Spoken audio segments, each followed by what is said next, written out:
Hey everyone, this is your OG, and this is another Godforge video. Today is the day we've been waiting for. At 11 a.m. Eastern Standard Time, Fateless launched a premiere on their channel and shared the dates and information for the alpha testing phase. Your OG also has another big announcement as well, so stick around till the end to learn about it. But without further ado, let's optimize.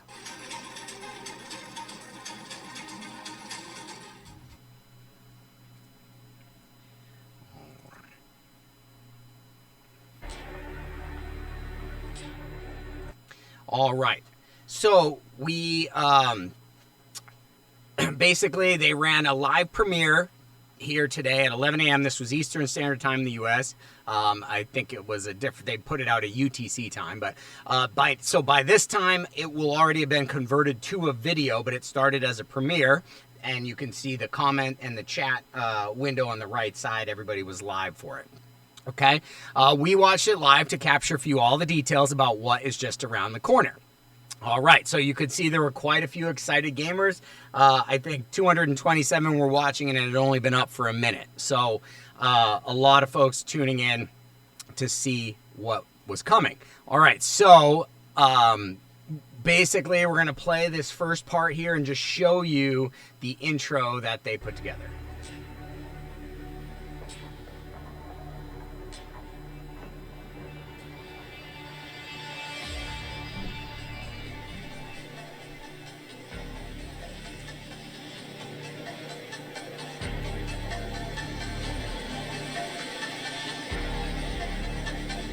The machine is working.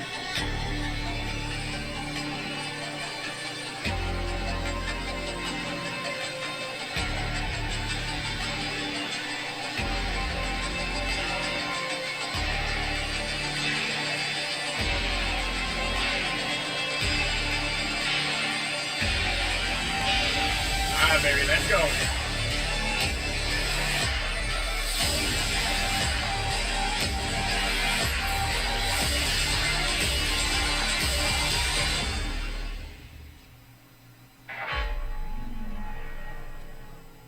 Hey guys, this is Simon from Fateless. Today we're going to be talking everything alpha.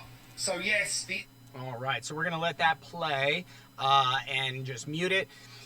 And so Simon is discussing the alpha testing experience and reminding all of us viewers that it is just alpha testing, and it is designed to help to get the game to its final state, not necessarily be its final state. So it's important for us to remember and keep that in mind at all times while we assist in this testing. Okay, so then as he gets through that, we will be shown the dates for the alpha testing right here. So you can see that the friends and family is going to be 3 waves that you and I will be able to be in. It starts with a friends and family wave about just 100 players or so. That's kind of a dry run for the alpha for them. They're having a few folks they know who have played a lot of games test it. They have some folks they know who have not played any games like this test it, to give them some pretty honest feedback about it and help them get ready for the Alpha 1 and Alpha 2 waves. So it's almost as though while they're Alpha 1 and Alpha 2, they're almost Alpha 1A and 1B. But Alpha 1 will be the 23rd of July to the 3rd of August. That will be a max of 5,000 players. And then Alpha 2 is the 13th of August to the 24th of August, and that will include 30,000 players. You can see there's from the 3rd of August to the 13th of August, that's a 10-day bug fix gap for them. They built that in between pretty much each and every testing phase. Then, after the second alpha testing phase, there will be a final alpha testing wave and a competition wave. That will be 3 September to 14 September.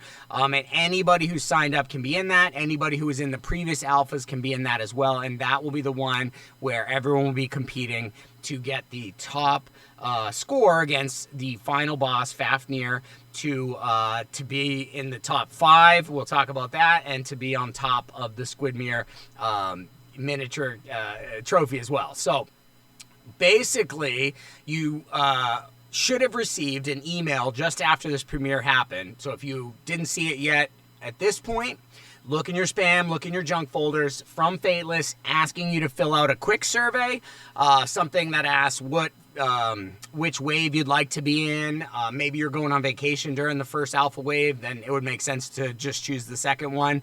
Honestly, Simon makes a lot of good points about the first one will probably be a lot more buggy and probably be less smooth, and the second one might be a lot smoother. So for some people, that might not be a bad idea. But he's open to everybody filling out that survey, providing their feedback, and also providing what type of platform you're playing on, PC or mobile, Android or iOS, Mac or PC, so stuff like that. So if you get that email, you're going to want to fill it out and have it go back to Fateless. If you have any trouble filling out those surveys and those from the email, you're going to want to be in the Discord server, letting them know, and they can work with you on getting it fixed. But that is important for you if you want to be in the testing, is to reply to the email and to let them know what platform you will be using so they can put you in the right testing space. And if they don't hear from you, they're going to think that you don't want to test. So you want to reply to the email. You want to do that quick survey. There is a more elaborate survey as well, like a little bit farther down the email. Of course, I filled that one out as well, just giving more information about my gaming history and background. All of that's really helpful to them. I would say you should absolutely fill that out as well if you can, because it'll just help them. Okay, so this lets you know you're on track to be part of the testing, but there is one more requirement, and you have to be signed up on the Discord server, because that is where the bug feedback loops will be living and the QA war room will reside. So if you want to be doing that testing and then turning over what you find to Fateless's QA and dev folks, then you have to be in the Discord server to be able to do that. So make sure if you are getting these emails, just jump over to fateless.gg and click on their Discord from there and sign up, when you're prompted. But this is where the Discord is where all the data is leaked and all the stuff is discussed. So it's where you want to be anyways. So why would, we'll resume this. Why would you want to be the top team in that third wave of the Alpha Cavern Challenge, you ask? Why does it matter? Winning, not winning, it's before the game even starts. Well, besides being immortalized on a Squidmar, and I'll show you this, we'll jump ahead right here. This is Squidmar miniatures. So they will be making an Alpha Cavern miniature model of Fafnir and the battle that you fight against the dragon. Also, the top 5 finishers in the Alpha Cavern Challenge will be flown to Vegas to see it displayed and have some fun out on the strip there. And so for those of you who are juggling work and gaming, that third wave, that challenge wave, starts on September 3rd, which in the US here is just before Labor Day holiday weekend. So looks like we all may be coming down with something, and need to stay by our PC to keep an update on its developments around that time. I don't doubt that there will be some folks looking to hang pretty close to their PC. So whatever excuses you have to get out of any of those family arrangements, who knows, we may have to do it. But after this third wave, it's also been said that there'll likely be an early access program before the full global launch, which they say is still on track for coming before the end of this year, sometime before the end of this year. Okay? So that is pretty important. He talks about which ones to sign up for, wave 1 or wave 2. And then to give feedback, okay, does this feel good? Does it not? Why? What is it about it that you like or you dislike or doesn't feel just right enough? That's the kind of feedback they're going to be looking for. So EuroG will be putting in those surveys every day in the 10 or 11 day period that we're going to be testing it, to try to help their QA and dev team to dial in all the pieces they're looking to dial in. So that is really important stuff. If you are looking to be a part of the testing, it's kind of that mindset that you want to have, that we're going into testing, not just going to play a game and have a lot of fun, which we will. And Simon says he's had a lot of fun playing the game. But there is a little bit of a commitment on our end as well to make sure that we're giving really valuable feedback, constructive feedback, things that they can use to make the game what it needs to be for global launch. All right, so he talks about the different platforms, and we got an update per platform. So we'll be able to play on PC and Mac. And then on the mobile side of things, it will come down to having like more than 6 gigabytes of memory or an A12 chip or higher, I guess, for iOS. So it's just things to look at. You're going to want to have like a newer phone on the Android or iOS side because of the requirements that it puts on them on their game. They haven't got it fully optimized down to the lowest memory requirements. So there's going to be some older phones with lower memory that just aren't going to work well, and they don't want you to have a poor experience. So if you're trying to play the game on your phone and you think that you may have a challenge, there's 3 weeks until the first wave. Still plenty of time for you to get out there and upgrade your phone. Just kidding. But like I said, they say look for the email, answer the questions as to which wave you want to be in, and then provide the platform you'll be on so they can put you in the right place. Because for iOS, he says they have a unique testing environment and they can only have 10,000 people in there max testing. So they're going to be looking to figure out how many people can do that, and this will help them differentiate if you reply to that email. There was also a poll in the Fateless premiere there, where which device would you play alpha on. PC was in the early runnings. We'll have to see how it ended up by the end of the video.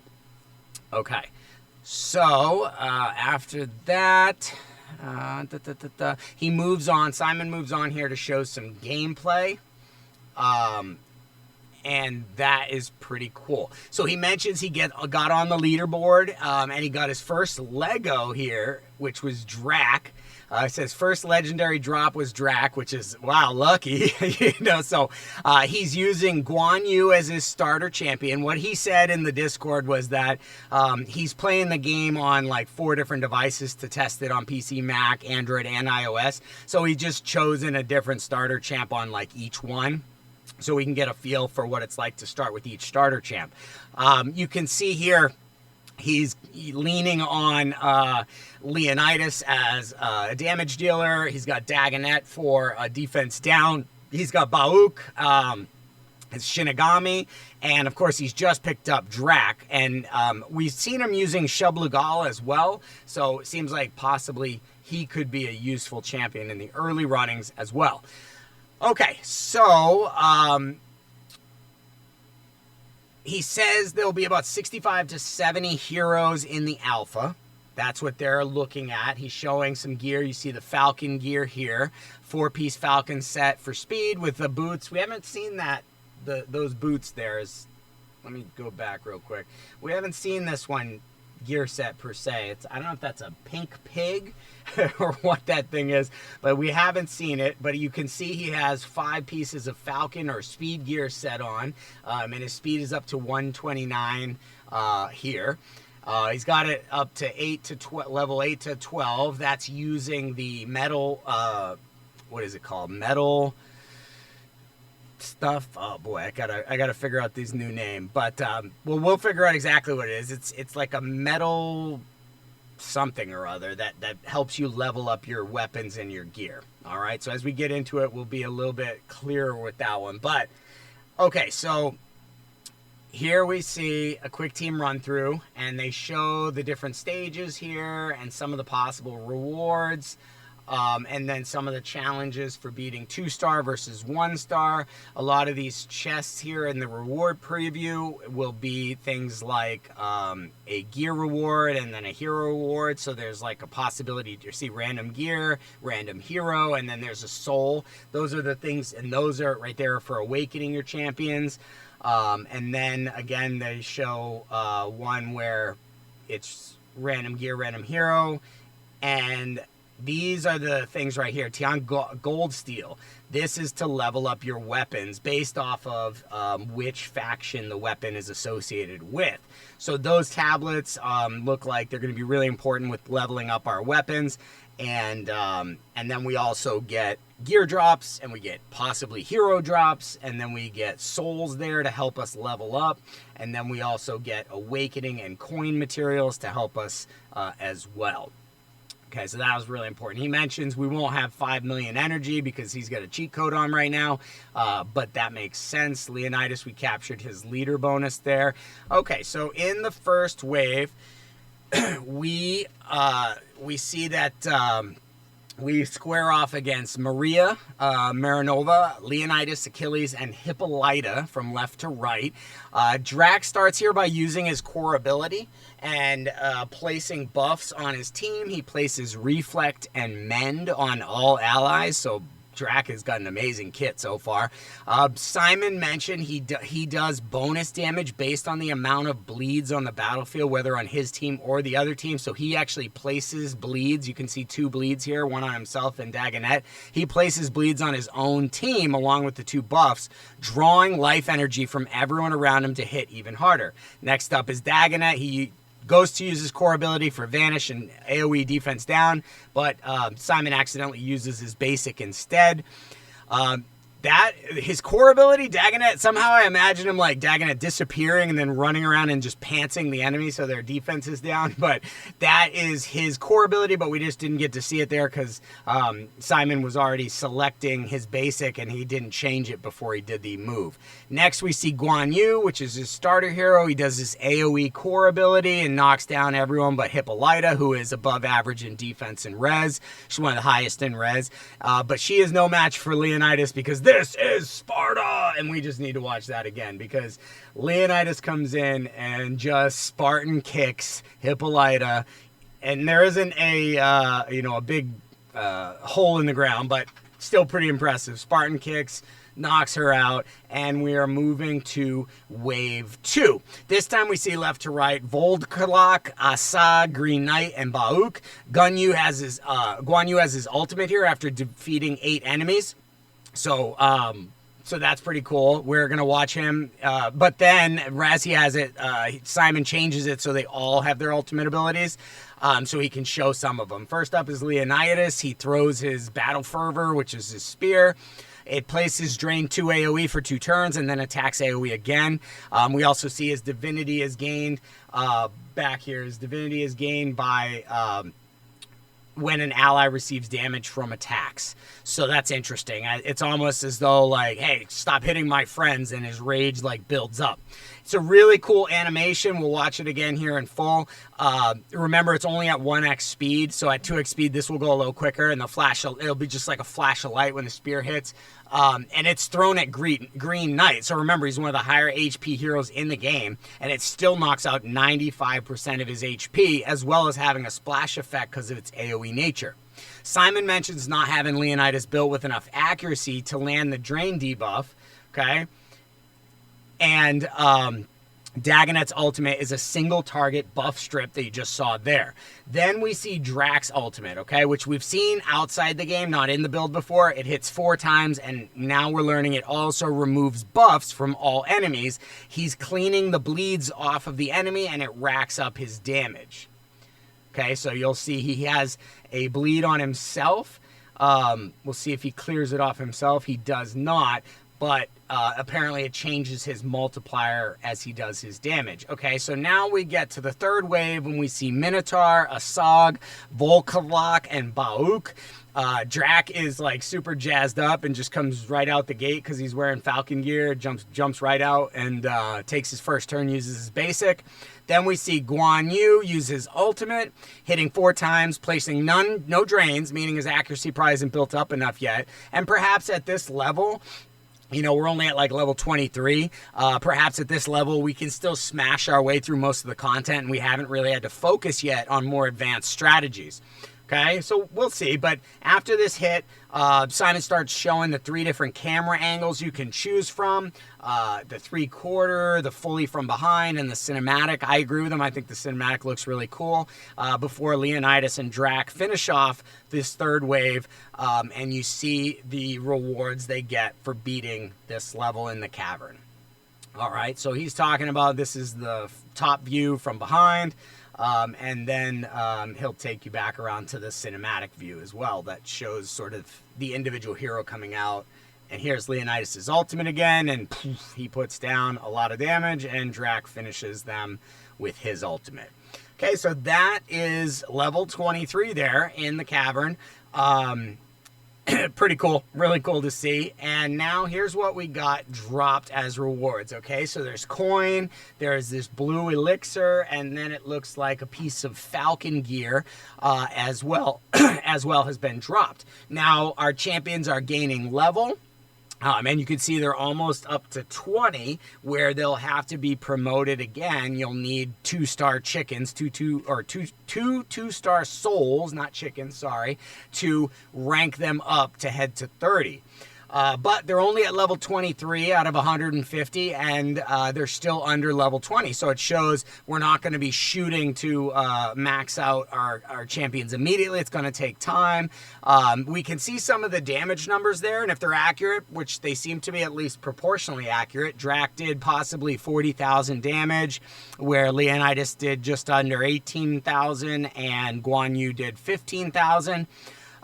So that's interesting, and those numbers look to be coming in accurately now on attack damage, maybe defense and healing. I'm not sure shields or healing, but we'll have to see. And it looks like he did put Mend on, so he did get the 2-star victory for this floor, and perhaps that reward is the piece of gear. I'm sorry, the reward for that, I think, is the coin and the blue elixir, while the piece of gear was the gear chest that we got for our reward. It was the random gear item that came. So that looks like how the rewards work. We probably wouldn't have seen the 2 on the left if he hadn't gotten 2 stars. Okay, so then we are going to be pretty much wrapping up here. And we are going to go over to here. Now, this is the announcement. That was Simon's video. Fateless has some great stuff coming up. We're about 3 weeks away from the alpha, 21 days. And here we are on Raven Pyro's gaming website, ravenpyros.com. And we have a really exciting opportunity to announce as well. Optimized Gaming is joining forces with Raven Pyros Gaming as one of their content creators on their site. What does that mean, you ask? Well, the brilliant minds at Raven Pyros Gaming have decided that the best way for them to provide the most current and relevant website for Godforge is to create a CC or content creator index, much like we have a hero index that you see on their website. So when we go to their heroes, you can see they have all the heroes. You'll be able to search and filter as we go forward. Really a great way to be able to see all the heroes that we're working with in Godforge and look for the heroes you need very quickly. So this is, and then we get over to here, and they already are setting up an alpha specific area. And it gives you your countdowns to the 3 waves of alpha and the dates for each, and also the heroes. These are the heroes that you can expect to see in the alpha experience. Like Simon said, there should be 65 to 70 heroes. These are the heroes so far that have been released from Fateless to us as being part of the alpha experience. So as you look through these, and let's say you want to click on... let's go to Shub Legal. Okay, so here's Shub Legal's profile. We have all of his stats. He's an uncommon rarity. You hover over his affinity, and it shows you what's strong or weak against it. Shows that he's a defender archetype, and he's an Order Alliance, and it also shows he's from the Ecker faction. Okay, then this is the thing that we really want to show that I think is pretty cool about this site and what Raven Pyros is doing is here in the community guide section below, any content creator can simply drop in the link of their guide for Shub Legal, and it will populate here underneath him, and they get rated, and so you can have it searched by the highest rated or the most recent, and you can go through several content creators' guides on Shub Legal, which is great because for the gamer, obviously maybe you could just go with the highest rated one first if you just want to watch that. But if you want to get a second opinion or more opinions on something, it's just going to be naturally right here as content creators add their content to the site. Okay, so now we're going to show you. Oops, sorry, I went I went to the wrong place. Let's go back to Shublegal. And so we'll play. All I did was I attached a short that I did on Shublegal when he came out as a Choose Your Champion video from Fateless. So this is how other content creators, they could do full-length, videos and hero breakdowns and drop them in here. This is just a quick, brief example of a short I did for it. And last but not least, Shublugal, Soldier of Sargon from the Ecker faction, this is an uncommon champion, strength, red affinity, defender class, order alignment, has above average defense and resistance, just shows the level of work that Fateless is putting into an uncommon champion. You just don't see any drop off in quality. All right, so you can see there how it could work, and then it continues to promote you and your channel as it comes up with suggestions as well. So any content creator can come in here and drop in their guides for any of the heroes within any of the factions. As you go, they're all in here, and you can click on any of them and open up and add a guide. So I just thought that was really cool. Now, in addition to that, you can also build a profile. So here is my profile. Optimized Gaming talks a little about me and has my business website and my YouTube channel linked. So pretty straightforward. This is a very introductory or first type rollout that they're doing, but I really think it's pretty awesome. And they will have some areas, I guess, in here. So you can see Adventures of Adam. They used as sort of a template video for this, but talking about affinities. There will be a much more flushed out area in here called Learning the Game, and all of the content creators will be able to put in videos for debuffs and buffs and gear and all the different pieces of learning the game as well, from what they said to me. So this is just the very first step, but I think it is extremely exciting as a content creator, and I think other content creators should totally jump on board with this, and I think gamers are going to be interested in coming to one place to learn from as many of the content creators as possible. And then, of course, down the road, as things like account takeovers and coaching and things like that become what content creators are doing, they will have an easy place to interact with folks coming to get information about their heroes that they've pulled and how to build them and how to use them. All right, so this is, like I said, just an introductory rollout, but if you are a content creator who wants to put your tutorials, guides, or hero breakdowns out for a larger audience to see, then be sure to get involved, sign up, and post your content as well. The more that the site contains, the more impactful it'll be for all of us. Also, expect to see, like I said, areas where you might see learning the game, and any other ideas you may have. The Raven Pyros Gaming folks have been super receptive and totally here to work for the community. So I just want to thank them for all of the great stuff that they're providing the community, and I'm excited to be working with them going forward. All right, guys, so just want to say again how excited I am to be working with the folks at Raven Pyros Gaming, ravenpyros.com. I look forward to seeing all of you guys there as well. That's all for us today. Thanks for sticking with me all the way through to the end. Take care of yourself, and remember, play smarter.